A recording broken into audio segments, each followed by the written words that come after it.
আপনার ক্রিয়েটিভিটি সবচাইতে কোন দিকে বেশি সেই দিকে ফোকাস করে আপনার কাজ আগানো বা চ্যানেল গ্রো করা উচিত বা চ্যানেলটা খোলা উচিত।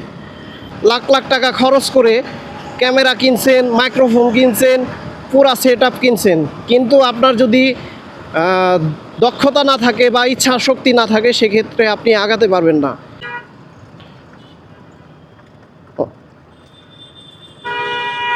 আমি যাব, সিগন্যাল দিছে, পুলিশে সিগন্যাল দিছে এবং আমাকে ধরে নাই। ওই পাশ থেকে আর একজন আসছে এসএফ নিয়ে, ওইটাকে ধরছে। ভিডিও এডিট তখন পারি না, কিভাবে ভিডিও এডিট করব।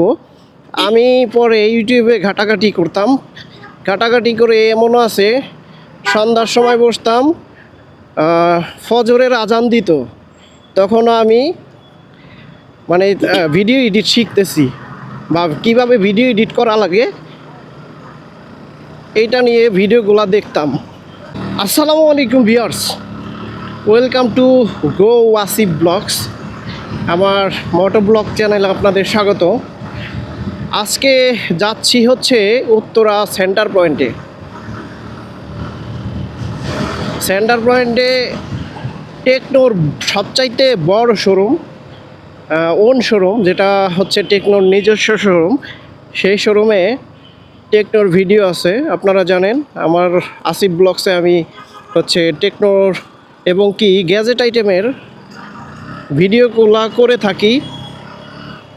আর গো আসিফ ব্লগসে মোটো ব্লগ পেয়ে যান এবং আসিফ ব্লগস বিডিতে আপনারা পেয়ে যান হচ্ছে বাচ্চাদের A to Z আইটেম, বাচ্চাদের যত প্রকার আইটেম দরকার হয় আসিফ ব্লগস বিডিতে আপলোড করে থাকি। তো আজকে যেহেতু উত্তরাতে যাচ্ছি, একটা টপিক নিয়ে আলোচনা করব, সেইটা হচ্ছে যারা নতুন ইউটিউবিং করতে চাচ্ছেন কিন্তু বুঝতেছেন না কোন টপিক নিয়ে আপনার ভিডিও করলে ভিডিও ভাইরাল হওয়া যায়, বা কোন টপিকটা বর্তমানে কার্যকরী, বা কোন টপিক নিয়ে আপনি আগালে তাড়াতাড়ি আপনার চ্যানেলকে গ্রো করতে পারবেন। এই টপিকটা নিয়েই আলোচনা করব। ভিডিওটা কন্টিনিউ করবেন, কারণ স্কিপ করলে অনেক সময় অনেক জিনিস আপনারা বুঝতে পারবেন না, বা কোন বিষয়ে আলোচনা করতেছে এটা জানেন না। এর জন্য ভিডিওটা না টেনে দেখতে হবে।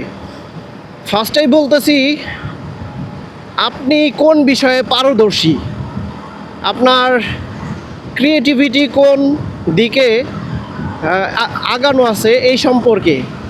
আপনি যদি গান গাইতে ভালোবাসেন, আপনি যদি মোটর সাইকেল নিয়ে চলাফেরা করেন, তাহলে কিন্তু আপনি মোটো ব্লগ করতে পারেন। আর যারা গান গাইতে পছন্দ করেন তারা গান গাইতে পারেন, বা আপনি চান যে স্কেটিং করতে, আপনি স্কেটিং নিয়ে ভিডিও তৈরি করতে পারেন চ্যানেলটাকে গ্রো করার জন্য।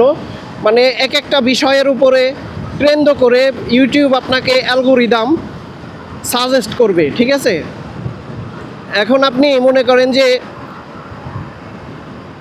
সবাই যেটা করতেছে ওইটা নিয়ে আগানো বেটার হবে না। আপনার ক্রিয়েটিভিটি সবচাইতে কোন দিকে বেশি সেই দিকে ফোকাস করে আপনার কাজ আগানো বা চ্যানেল গ্রো করা উচিত বা চ্যানেলটা খোলা উচিত, ঠিক আছে। আপনি অনেক দিন ধরে অন্যের ভিডিওগুলো দেখেন, কিন্তু মনে মনে চাচ্ছেন একটা চ্যানেল খুলতে পারেন না। ইউটিউবে আপনি সার্চ দিবেন, হাজার হাজার ভিডিও চলে আসবে যে কিভাবে আপনি চ্যানেল খুলবেন, কিভাবে চ্যানেলের কাস্টমাইজ করবেন, কিভাবে চ্যানেলে কিওয়ার্ড বসাবেন, কিভাবে আপনি চ্যানেলের মনিটাইজেশন সেট আপ করবেন বা ক্রাইটেরিয়া পূরণ করবেন।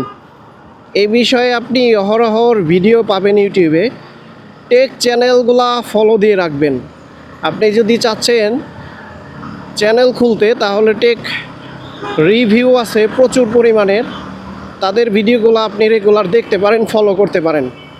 আমি যখন চ্যানেল ক্রিয়েট করি 2019 সালের অক্টোবরের 2 তারিখ, এইটা ওর মানে বিশাল একটা হিস্টোরি। 2 তারিখে চ্যানেল খুলে কাস্টমাইজ করে সারা রাত আমার চ্যানেলের পিছনে যায়, এবং ভিডিও এডিট তখন পারি না, কিভাবে ভিডিও এডিট করব। আমি পরে ইউটিউবে ঘাটাঘাটি করতাম, ঘাটাঘাটি করে এমনও আছে সন্ধ্যার সময় বসতাম, ফজরের আজান দিত, তখনও আমি মানে ভিডিও এডিট শিখতেছি বা কীভাবে ভিডিও এডিট করা লাগে এইটা নিয়ে ভিডিওগুলো দেখতাম। আবার চ্যানেল খুলে ওই চ্যানেলও এরকম কীভাবে কাস্টমাইজ করে চ্যানেল খুলে বা চ্যানেল দেখতে সুন্দর লাগে, কিভাবে লোগো তৈরি করে, কিভাবে কভার পিকচার তৈরি করে, এগুলারই ভিডিও দেখতাম। মানে আপনার ইচ্ছার উপরে নির্ভর করে আপনি আগাতে পারবেন। আপনি মনে করেন যে লাখ লাখ টাকা খরচ করে ক্যামেরা কিনছেন, মাইক্রোফোন কিনছেন, পুরা সেট আপ কিনছেন, কিন্তু আপনার যদি দক্ষতা না থাকে বা ইচ্ছা শক্তি না থাকে, সেক্ষেত্রে আপনি আগাতে পারবেন না। Must be. আমার দেখা অনেক বন্ধুবান্ধব আছে বা লোক আছে যারা নাকি এইরকম মানে চ্যানেল খোলার আগেই তাদের সেট আপ তৈরি করতে ক্যামেরা কিনছে, তারপরে মাইক্রোফোন কিনছে, স্ট্যান্ড কিনছে, এগুলোর ভিতরে মনে করেন 1-1.5 লাখ টাকা খরচ করা শেষ, কিন্তু আলটিমেটলি 2-3 দিন ভিডিও বানানোর পরে আর আগাতে পারে নাই, মানে চ্যানেল নিয়ে কাজ করতে পারে নাই। এইটাই হচ্ছে মানে তার পার্থক্য। আর আমি শুরু করছি হচ্ছে একটা ফোন দিয়ে, জাস্ট একটা মোবাইল ফোন ছিল স্যামসাংয়ের।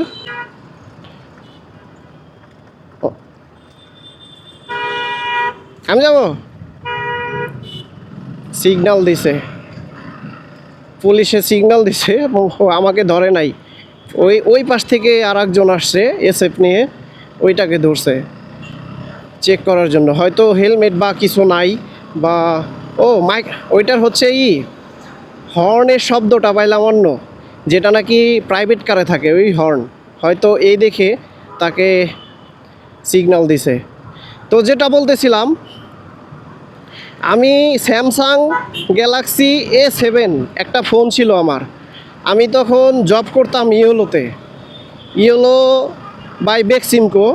এটা হচ্ছে ধানমন্ডি স্টার কাবাবের অপোজিটে একটা ব্রাঞ্চ আছে। ওই ব্রাঞ্চ থেকে এর মাঝে বলে থাকি আমি হচ্ছে ডিপ্লোমা করছি রেফ্রিজারেশন অ্যান্ড এয়ার কন্ডিশনিং। এইটা হচ্ছে এসি ডিপার্টমেন্ট। আপনারা সেন্ট্রাল এসিতে অনেকেই থাকেন, বড় বড় মার্কেটে সেন্ট্রাল এসির কাজগুলা মানে হাওয়াগুলা খান, এগুলার হচ্ছে নিয়ন্ত্রণ করা লাগতো বড় বড় মার্কেটে সেন্ট্রাল এসি বা এসি ডিপার্টমেন্টে। তো ওই ডিপার্টমেন্টে অবস্থায় কাজ করার অবস্থায় টোটাল হচ্ছে 12টা ব্রাঞ্চ দেখা লাগতো। আমি আর একজন আমার উস্তাদ ছিল, দুইজনে টোটাল 12টা ব্রাঞ্চ দেখতাম। তো যে কথা ছিলাম, ওই সময় আবার আমার ফোন ছিল স্যামসাং গ্যালাক্সি A7টা দিয়ে এর মাঝখানে হয়েছে কি, আমি আবার জব ছাড়লাম হচ্ছে 2019-এ। তখন চিন্তা করলাম চায়না গিয়ে বিএসসি করি। ওই সময় আবার করোনা চলে আসে, এ পাশ দিয়ে জব ছেড়ে দিছি অলরেডি। হ্যাঁ, কী করবেন, অন্য টপিকে না যাই আমরা। চলতে চলতে আসলে বিভিন্ন ঘটনা আপনাদের সামনে তুলে ধরবো, আর হচ্ছে টপিকগুলো চেঞ্জ হয়ে যায়। এর জন্য একটা টপিক নিয়ে যেহেতু আলোচনা শুরু করছি, যে কিভাবে আপনি ভিডিও কন্টেন্ট তো বাছাই করবেন, যে কোন কন্টেন্টে আপনার চ্যানেল খুললে চ্যানেলটা গ্রো হবে তাড়াতাড়ি। আচ্ছা, বিভিন্ন চ্যানেল দেখেন, এই অ্যাগ্রো নিয়ে অনেকগুলা ভিডিও আছে, ঠিক আছে, অনেকগুলা চ্যানেল আছে। উনি কিন্তু খামারের ভিডিওগুলা, আমি নাম মেনশন করলাম না, খামারের ভিডিওগুলা দিয়ে ট্রেন্ডিংয়ে আছে, ওনার ভিডিওগুলো সবাই দেখে। এটা হচ্ছে ফরিদপুরের একটা ছেলে। তো উনি ওইভাবেই তৈরি করে নিছে, ওনার অভিজ্ঞতা ওই দিকে।